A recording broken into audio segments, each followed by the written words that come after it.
Hello folks, this is Paul Isley again from Rainforest, Flora, and we are ready to do episode 4 of Ask Mr. Tillandsia. These questions are from Anna, and her first question is excellent. She wants to know, and let me read it to you because it's actually phrased really well too. I sell several Tillandsia species, and some come from a supplier with dry roots, although after some time a few of them develop roots. I usually trim off the dried roots a bit, but some of my clients only want to buy the plants if they see roots, saying it's a sign of a better plant. But they don't distinguish between the dry and the new roots. Is the presence of roots, either dry or new, any indication of a better plant? Well, this is a multi-question question, so it deserves multiple answers.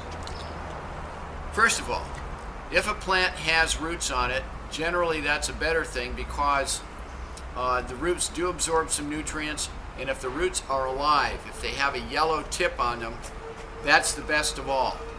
If the roots are dried and dead, that means that at some recent point in the past it was happy, it was doing well, but you are free to cut those off. It won't make any difference to the plant. Also, you can cut off the new roots, and that really won't make a difference either. It's just that the yellow roots are an indicator of a plant that is actually actively growing at that point in time.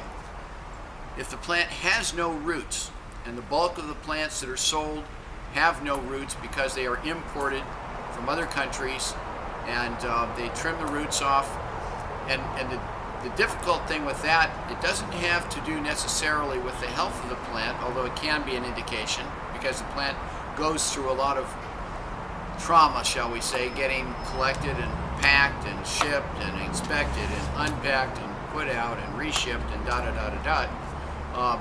but it's not necessarily something negative. But what does make it hard a lot of times is if you want to mount the plant.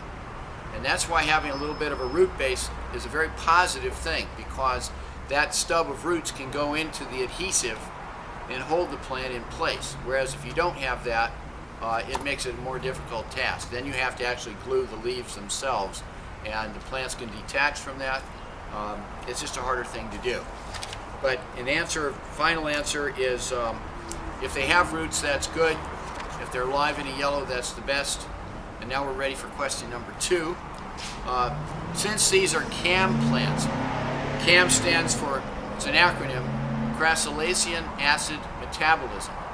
And that means that the plants respire at night. The stomata, through which the opening pores on the leaf surface, on the epidermis, respires the gases in and out. The CO2 comes in and goes out as oxygen. It's the opposite of people. And they do this at night rather than in the day. Cacti are the same, as a strategy to live and thrive in hot, dry climates, especially on the hot side, or droughty environments where they go through periods of time with no water. It's generally cooler at night, so when they respire at night, the pores are open, the water inside the leaf can evaporate out more quickly, so they tend to do this at night when it's cooler, so the rate of evaporation isn't quite as fast. And so she asked, therefore, is it better to water the plants in the daytime instead of at night? I don't know if any studies have been done. You can make a strong logical case for that. I don't really know if it makes much difference though, because A, they don't grow very fast in one day, and B, they can be wet for 2 or 3 days and it really isn't going to bother them. So don't let that be a decider, but if it's not a decider and you water them in the daytime, great. The last question is, in her store she has low light conditions and she wants to know if there's a fluorescent fixture that she can use to help the plants grow, and the answer is most emphatically yes. Get a broad spectrum fluorescent bulb, or 2 bulbs or 4 bulbs or whatever. Put them in a fixture within a foot of the plant. That's what's critical. Something up in the ceiling isn't going to help unless your plants are up by the ceiling. The new LED lights also work as well, but the standard fluorescent daylight lights, they call them, or broad spectrum fluorescent lights, get those, or if you've got the money, get the LEDs and put them close to the plants, and that's like 97% of sunlight. They'll just do great. So that's that for today. I have a plant to show you as a special treat, and this one is called Tillandsia loliacea. It's one of the miniatures in the Diaphoranthema subgenus, and these plants have been on there for a while, as you can tell, and they get very little yellow flowers. All of the subgenus Diaphoranthema flowers are small, the plants are small, and they are cleistogamous. Cleistogamous is another botanical term that means that they're self-pollinating. They don't need moths or butterflies like for the fragrant plants. They don't need hummingbirds like for most of the others, or bats for a few. They're self-pollinating. The flowers never really open.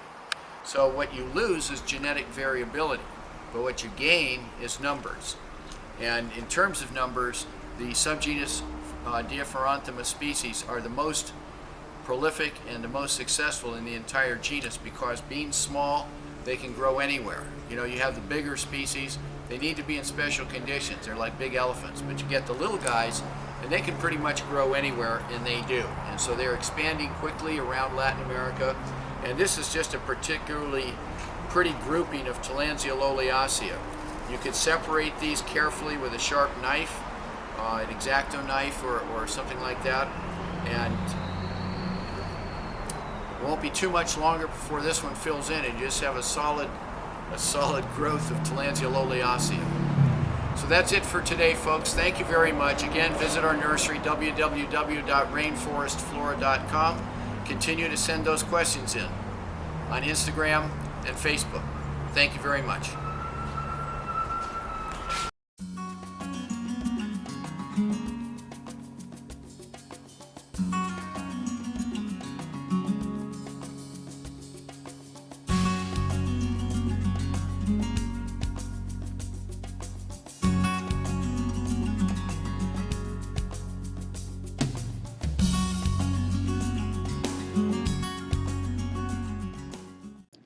Rainforest Flora Incorporated